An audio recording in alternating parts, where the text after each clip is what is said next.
네, 안녕하세요. 오늘도 펄어비스에 대한 이야기 해드리도록 하겠습니다. 펄어비스가 갑자기 이렇게 급등해주는 모습이 나타났죠. 이게 어떤 의미를 가지고 있고 왜 이렇게까지 상승세가 나왔을까?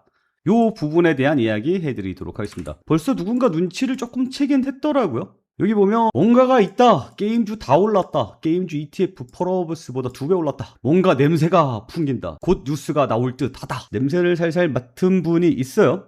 일단은 이것부터 좀 말씀을 드리도록 할게요. 펄어비스는 그동안 움직임이 어땠냐면 시장과 함께 움직이면서 시장보다 약하게 움직였습니다. 코스닥과 비슷하게 움직이면서 코스닥보다 약했어요. 오늘 코스닥의 모습은 어땠냐면 그렇습니다. 쭉 걸어가다가 마지막에 통 해가지고 끝났습니다. 그러니까 펄어비스의 움직임은 어떻게 나와야지 정상이에요?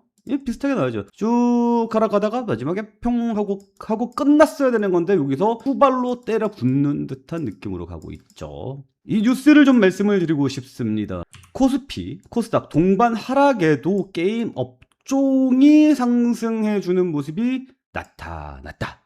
그러니까 펄어비스가 좋아서 올라간 게 아니고요. 시장 대비 업종이 좋아서 상승해주는 모습이 나타났어요. 대표적으로 뭐 시프트업이라든지 시프트업은 오늘 어디까지 올라갔어? 퍼센트까지 올라갔죠? NC가 얼마나 올라갔어요 오늘? NC가 오늘 9%까지 올라갔어요. 게임 업종으로 지금 자금이 살살살살 들어오는 느낌이 나고 있는데 왜 올라가느냐 궁금하죠? 궁금하시면 500원. 오랜만에 올라가니까 그래도 이렇게 농담한 맛도 살살 나고 그렇네요. 뭐 무튼 뭐 잡소리하지 말고 빨리빨리 진행을 하도록 하겠습니다. 내용은 이거예요. 어제 나온 뉴스인데요. 30% 수수료는 수탈이다. 구글 본사 앞에 선 게임업계 게임 국부 유출을 막아라야. 디지털 주권회복 시민위원회 등 6개 단체가 기자회견을 했죠. 그러면서 이 수수료 퍼센트만 낮춰도 연 1조 7천억 원이 국내에 남을 수 있어. 그렇기 때문에 우리나라 게임 업계를 보호하기 위해서 이건 반드시 일어나야 해. 왜냐면 지금 너네 차별 너무 심한 거 아니니? 미국은 수수료가 0%야. 유럽은 10%. 근데 한국은 왜 10%나 되는 거야? 이건 말이 안 돼. 그래서 이날 단체들은 공동 기자회견문을 통해 구글과 애플의 3가지를 요구했다. 첫 번째, 인앱 결제 강제 금지. 두 번째, 외부 결제에 대한 차별적 보조금 부과 금지. 세 번째, 타당한 수준의 수수료 책정. 이 이야기를 했어요. 여러분들이 봐도 이건 말이 좀 안 되죠. 그래서 이걸 강제로 하지 못하게 하기 위해서 1년도에 우리나라는 국내 최초로, 세계 최초로 인앱 결제 강제 금지법을 도입을 했지만 실효성이 없죠. 왜? 편법이라는 게 있으니까. 그래서 니네가 인앱 결제를 했을 때 30회 수수료를 받겠지만 그래 외부 결제 허용해달라고 알았어. 외부 결제 허용해 줄게. 다만 수수료 인트다. 거기에 피지사한테 수수료 더해지는 건 니네가 알아서 해. 그러면 실제로 30에서 3 나오거든. 외부 결제가 의미가 없지. 30% 내고 그냥 내부 결제하는 게 맞지. 1년도에 우리나라가 최초로 법을 도입했지만 사실상 무의미한 상황이었다라는 거예요. 그래서 요거 가지고 시민단체들이 들고 일어났기 때문에 게임 업종이 주가가 상승했다. 이렇게 얘기하는 건 비약이 좀 있죠. 여기서 이제 뉴스에 나오지 않는 내부 사정을 유출을 해봐야 돼. 지금 여기서 보면 누가 난리치고 있는 거예요? 누가? 디지털 주권회복 시민위원회 등 26개의 단체가 기자회견을 했다. 여러분들도 이제 세상을 좀 사시고 뉴스를 다들 보시면 아시겠지만 시민단체라는 것은 정의 구현을 위해서 있는 단체 아닙니다. 뭐 또 이런 식으로 하면 또 저항이 세려나? 그냥 저의 시각이에요. 저의 시각에서는 시민단체들은 이권단체일 가능성이 높다라는 게 저의 시각입니다. 그래서 이 이권단체들은 돈을 받고 움직이잖아요. 이들이 왜 갖고 돈을 누구한테 받아갖고 저렇게 난리 칠까? 도대체 왜 난리를 칠까? 이걸 좀 생각을 해봐야 되거든요. 제 생각은 그래요. 왜냐면 타이밍이 딱 지금이 어떤 타이밍이냐면 이 타이밍이에요. 여기 나오죠? 현재 국내 게임회사 10여 곳은 구글과 애플을 대상으로 인앱 결제 수수료 반환을 요구하는 절차에 참여하고 있다. 구글 측은 일부 환급에 동의하는 방향으로 협상을 진행 중인 것으로 알려졌다.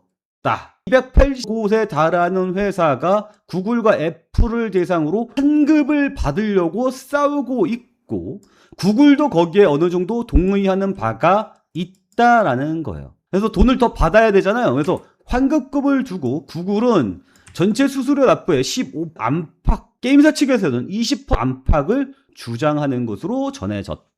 5%포인트 차이가 크죠. 아까 10%가 얼마나 그랬어요? 1조 7천억이라 그랬죠. 그러니까 여기서 15%만 쏟아줘도 이거 얼마야 지금 돈이 뿌려지는 게. 더 받아내기 위해서 시민단체를 동원해서 분탕을 치고 있는 게 아니냐, 그것이 저의 추측입니다만 어쨌거나 적용 기간도 구글은 미국 기준으로 소송에 따라 약 한 4년을 생각을 하고 있고, 국내 게임 업체들은 국내 법리를 고려해서 10년을 요구하고 있다. 그리고 환급금뿐만 아니라 수수료 자체도 낮춰야 한다. 구글은 올해 말까지 수수료율을 20% 수준으로 낮추겠다라고 제시를 했지만 업계에서는 유럽과 같게 12에서 15 수준이 적정하다는 입장이다. 내용 이해해요? 어디가 갈등이고 왜 이게 지금은 시민단체가 들고 일어났고 이게 뉴스에 왜 반영이 되고 있고 이게 그래서 게임 업체에 지금 자금이 왜 들어오고 있는지에 대해서 알 수가 있는 거죠. 지금 대형 게임사들의 동참이 없어져서 동력이 약하니 대형 게임사 너네도 들어와라 라고 지금 요구를 하고 있는 상황이고요. 그리고 이들은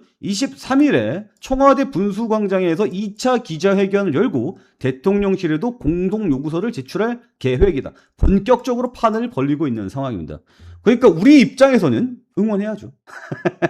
이 분탕질을 좀 흔하게 쳐줘서 우리나라 대통령이 나서고 정부가 나서서 돈을 많이 뜯어낼 수 있도록 해놓으면 게임업계 전반적으로 자금이 들어온다라는 뜻으로 보시면 될 것 같습니다. 그래서 이게 슬슬 자금이 움직이고 있구나. 그래서 게임 업종이 전체적으로 상승해줄 가능성이 있겠구나라고 저는 생각을 하는데 여러분들의 생각은 어떻습니까? 저는 최근에 제가 좀 동력이 많이 떨어졌었어요. 시장이 삼성과 SK 하이닉스 중심으로 해서 주가가 상승하는데 나머지 제가 추천했던 종목들의 하락세들이 나와주면서 많이 동력이 상승했습니다. 상실했어요. 내가 도대체 뭘 잘못 보고 있지? 머리는 계속해서 어지럽고요. 근데 제가 삼성을 중심으로 꼭 사라고 강조를 했지만 제 말을 들은 사람 없잖아요? 여러분들 중에 펄어비스만 가지고 있지 삼성 가지고 있는 사람 있어요? 있었으면 나한테 감사하다고 얘기를 했겠지. 없잖아. 그래서 좀 요즘에 머리가 많이 어지러웠었는데 다시 한번 기운을 차리고 열심히 한번 해보도록 하겠습니다. 그리고 제가 계속해서 단타 여러분께 강조를 해드리고 있고 시장 방향에 대해서 설명을 해드리고 있고 거기에 따라서 돈을 벌 수 있는 구멍이 어딘가야 요 부분에 대해서 계속 강의를 해드리고 있는데 요 부분이 직접적으로 와닿지 않는 것 같습니다. 그래서 체험방을 열어놨습니다. 아시겠죠? 여러분들도 흔들리는 시장 속에서 어떻게 살아남아야 되지? 여기에 대한 궁금증이 계속 있을 겁니다. 그러면 저희 체험방에서 딱 한 일주일 정도만 체험해 보시면 이렇게 빠져나오면 되는구나 라는 것을 알아볼 수 있을 거예요. 체험방 열어놨으니까 저희 체험방에도 많이 참여해 주시기 바랍니다. 자, 오늘 내용은 여기서 마치도록 하겠고요. 오늘도 시청해 주셔서 감사합니다.